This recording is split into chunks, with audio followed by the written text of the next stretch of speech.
So right now in Canada, the Liberal government wants to buy back assault-style weapons, and that's got a lot of people up in arms. One of the things about these assault-style weapons is you do have to have special permission to have it. And you can only use it for taking to the target range anyway. And to me, that seems like a lot of trouble to own for someone to want to own a firearm. You know, the other problem is that most gun owners do not keep these guns properly secured. Most gun owners in Canada don't own gun safes. They own what are known as gun cabinets. Now, you might say, what's the difference? Well, and to avoid any slap lawsuits, I'm not going to use any company's names. But if you go into a department store where you can buy work boots and tools, and that's where you go to buy your gun cabinet, and even your gun safe in some instances, you're not going to get something that's going to stop bad guys from getting your guns. Now, the problem with gun cabinets is that they're only good basically at preventing children or preventing, say, someone from stealing your guns while you're in the house. Because, they have to make noise in order to steal it. But it's a gun cabinet. Hinges on one side, lock on the other. All you need is a crowbar or a flat bar. Bang. Gun's gone. And they would say, oh, I got them chained up inside. Bolt cutters. Professional thieves, organized crime, and gangs in Canada know how to steal these guns. What is a gun safe? A gun safe is different because it's a safe. And a safe works completely different than a gun cabinet. It has hinges, but those hinges aren't used in securing the door. They're used so you can open and close the door. What secures the door are pins or bolts, whichever you want to use, that slide into the frame of the safe. So on a decent gun cabinet, you should have at least 3 bolts going this way, and 2 going up, and 2 going down. That's the reason why they have that little crank handle once you do the combination to open and close it, because you're moving these bolts in and out. Then you need to have this safe secure to either the floor of the wall or both in such a way that somebody can't just go in with a crowbar and walk out with your gun safe and then be able to take it apart at their convenience. Now, as a gun owner, you might be saying, well, why wouldn't they just buy guns that came in from the States? Well, to be perfectly honest, most of the guns that organized crime and gangs and organized crime families don't actually come from the States. They come from South America. They come through the United States. And the reason why is because most guns that you buy in the United States have a history attached to them. Now, what do I mean by history or potential history? Somebody takes a gun, goes in, commits a robbery in St. Louis, say shoots the security guard in the arm, right? That's assault with a deadly weapon, right? That's a whole bunch of stuff. Gangbanger buys the gun in Toronto, robs a jewelry store, doesn't shoot anybody, right? The gun isn't even loaded. The cops grab the gun, they do ballistics, they put a bullet in, fire it, see what comes out, and then they run it through CODIS. Ballistic report comes back, oh, there's a security guard shot with this gun in St. Louis. Now, here's the problem. Because that gun's got a history, that gangbanger now has to be able to prove he was in St. Louis. Because I don't care what the law says. The law says innocent until proven guilty. That's bullshit. It's guilty until proven innocent in a country like Canada. So now he's looking at being deported after he serves his time in Canadian jail to an American jail for a crime he didn't commit.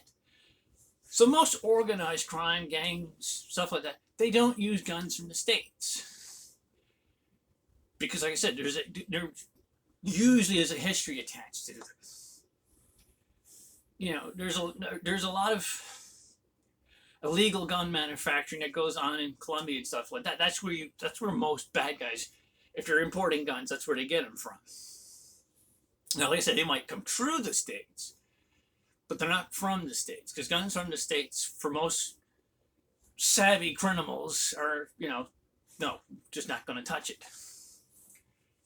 So now you, say some guy in, I don't know,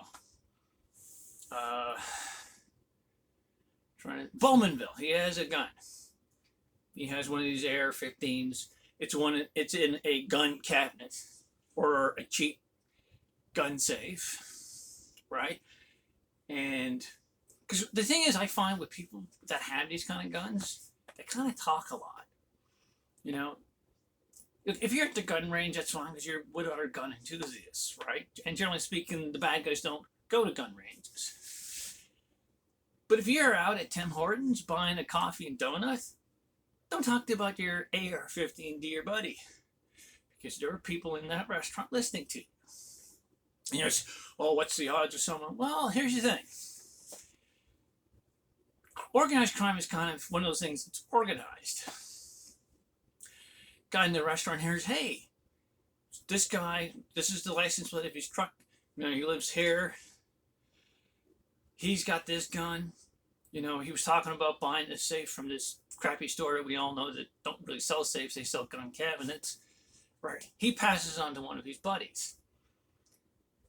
Right. So say a gang in Toronto, organized crime in Waterloo region, like organized crime family in Waterloo region. They steal that gun. He gets a $300 finder fee, because that gun, because it comes from a gun collector or a gun owner, right, is considered a clean gun. It means it hasn't been used in any past crimes, unless the gun owner did it. So that gun's worth about $5 to $10 grand, an AR-15, on the black market, probably even more. So what happens is that because this guy talks too much, they know words too, so they break in, they steal the gun, right, because he doesn't have it in a properly secured gun safe. He has it in a gun cabinet. And now they have a gun that they can use for committing crimes. And this is where people have to understand, right? Criminals and crime don't work like you think that. It's not as cut and dried as you think it is, right? Especially organized crime or gangs or crime families.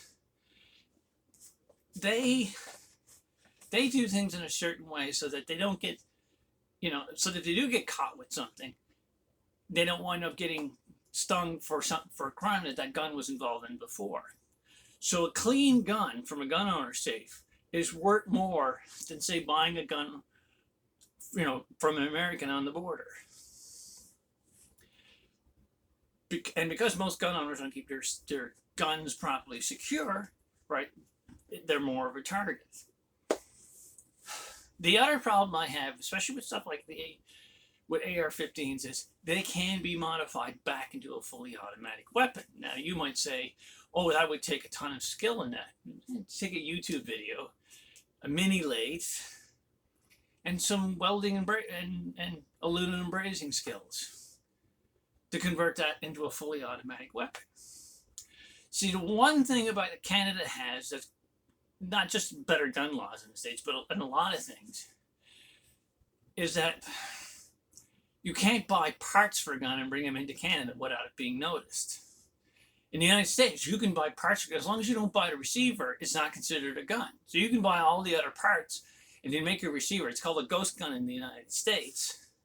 Can't do that in Canada. You can't bring those parts in without people noticing it, unless you've got some sort of special license or permission, or some sort of registration for that weapon.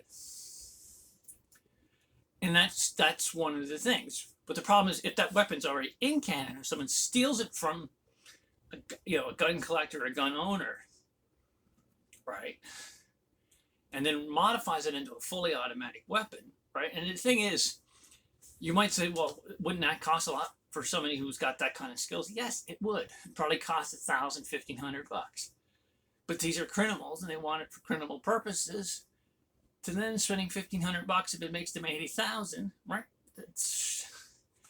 That's how these things work. So all I say to most people is, look, a long gun, a bolt-action rifle cannot be converted. No, there's no way to convert a bolt-action rifle into a fully automatic weapon. Now, I'm sure you could make up a motor and stuff and have it automatically pull the bolt action back and lock it down. But that would be extremely heavy to carry around.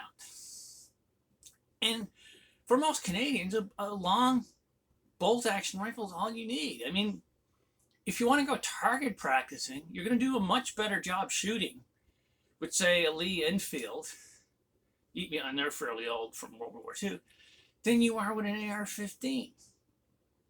You know, and if you target shoot, I mean, because that's the thing. If you're just shooting off a gun because it makes you feel good, you know, just, you know, get a girlfriend.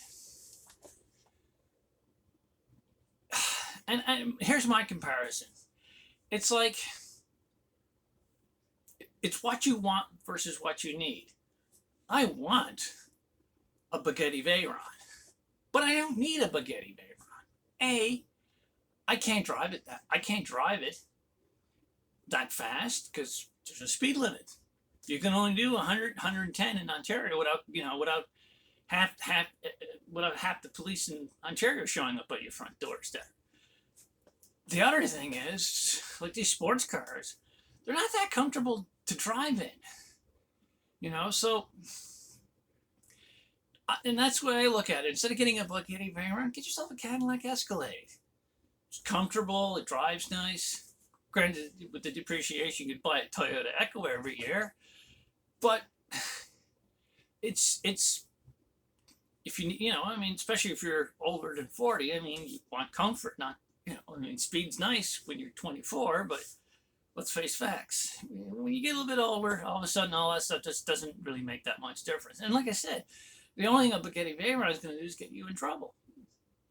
So I think it's, you know, it's what you want versus what you need. You know, you can't use an AR-15 for anything other than going to the range with, right? And then you got to have it properly secured in your car, blah, blah, blah, blah, blah. And the thing is, you are a target for criminals. Long gun isn't a target for criminals. I'm not going to say it's not at all a target for criminals, but the odds of somebody breaking into your house, ripping apart your gun cabinet and all that to get a standard long rifle, it's not that great. The odds of someone breaking into your house, busting open your gun cabinet to get your AR-15 is great. So, to sum up, this is my problems with some guns, assault-style rifles. They can be remodified to become fully automatic. Most people who own them don't have them properly secured. And 3, you don't need it. There's nothing that you can't do with a long, like, you're using it to shoot targets.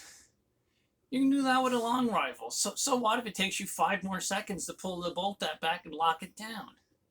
You know? You know, and the thing is too, a long rifle has less moving parts. You know, and part of the gas that's used to propel the bullet is wasted with a semi-automatic because it has to be used to eject the cartridge, to help eject the cartridge. Whereas with a rifle, once you lock that down, that bullet's getting the full charge going right down that barrel. The barrel's usually longer on a long rifle, hence the name long rifle.